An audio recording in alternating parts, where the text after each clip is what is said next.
తెలంగాణలో పార్లమెంట్ ఎన్నికల ఫలితాలపై కాంగ్రెస్ హైకమాండ్ పోస్ట్ మార్టం చేపట్టడం ఎమ్మెల్యేలకు తలనొప్పిగా మారిందనే టాక్ వినిపిస్తోంది.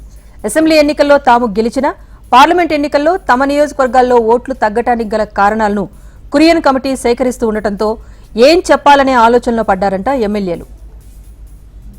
తెలంగాణ పార్లమెంట్ ఎన్నికల్లో 12 సీట్లలో గెలిపే లక్ష్యంగా పెట్టుకుంది కాంగ్రెస్ పార్టీ. అయితే అనుకున్న స్థాయిలో సీట్లు సాధించకపోగా కాంగ్రెస్ మెజార్టీ ఎమ్మెల్యేలు ఉన్న స్థానాల్లోనూ ఓటమి చవిచూడటంపై హైకమాండ్ అసంతృప్తి వ్యక్తం చేస్తోంది. ఈ నేపథ్యంలో ఓటమికి గల కారణాలు విశ్లేషించేందుకు కురియన్ కమిటీని నియమించింది. కాంగ్రెస్ రాష్ట్రంలో 8 స్థానాలు సాధించగా ప్రధాన పోటీదారుగా ఉన్న బీజేపీకి సైతం 8 స్థానాలు దక్కాయి.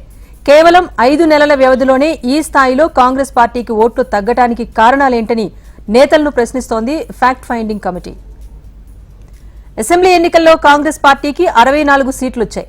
అయితే పార్లమెంట్ ఎన్నికల్లో లక్ష్యం అందుకోకపోవడంతో అసెంబ్లీ ఎన్నికల్లో ఆయా నియోజకవర్గాల్లో వచ్చిన ఓట్లు, పార్లమెంట్ నియోజకవర్గాల్లో వచ్చిన ఓట్లు ఎన్ని అన్న అంశంపైన ఆరా తీస్తున్నారు. ఇప్పటికే పార్లమెంట్ ఎన్నికల్లో పోటీ చేసిన అభ్యర్థులతో విడివిడిగా సమావేశమైన కురియన్ కమిటీ వారి నుంచి అభిప్రాయాలు సేకరించింది.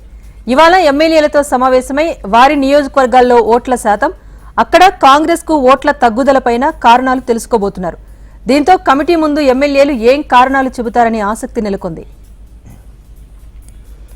ఇదిలా ఉండగా కాంగ్రెస్ పార్టీ నేతల్లో మాత్రం 8 చోట్ల కాంగ్రెస్ అభ్యర్థుల ఓటమికి టిక్కెట్ల కేటాయింపులే కారణమనే టాక్ వినిపిస్తోంది. చేవెళ్ల, సికింద్రాబాద్, మల్కాజ్గిరి పార్లమెంట్ స్థానాల్లో కాంగ్రెస్ కు అభ్యర్థులు లేకపోవడం ఒక కారణమైతే, మొదటి నుంచి కాంగ్రెస్ లో ఉన్న వాళ్లకు కాకుండా బీఆర్ఎస్ నుంచి చేరిన వారికి టిక్కెట్లు ఇవ్వటం వల్ల ఓడిపోయారు అనే చర్చ జరుగుతోంది. కరీంనగర్, నిజామాబాద్, ఆదిలాబాద్ లో స్థానిక నాయకుల అభిప్రాయం కాకుండా ఇన్ఛార్జ్ మంత్రుల నిర్ణయం మేరకు టిక్కెట్లు ఇవ్వడంతో కాంగ్రెస్ అభ్యర్థులు ఓటమి పాలైనట్లు ఒక అభిప్రాయానికి వచ్చారంట నేతలు. మహబూబ్ నగర్ పార్లమెంట్ పరిధిలో మెజార్టీ స్థానాలు కాంగ్రెస్ ఎమ్మెల్యేలు ఉండి కూడా గెలవలేకపోయారని, బీజేపీకి ఒక్క ఎమ్మెల్యే లేకపోయినా అక్కడ బీజేపీ గెలిచింది.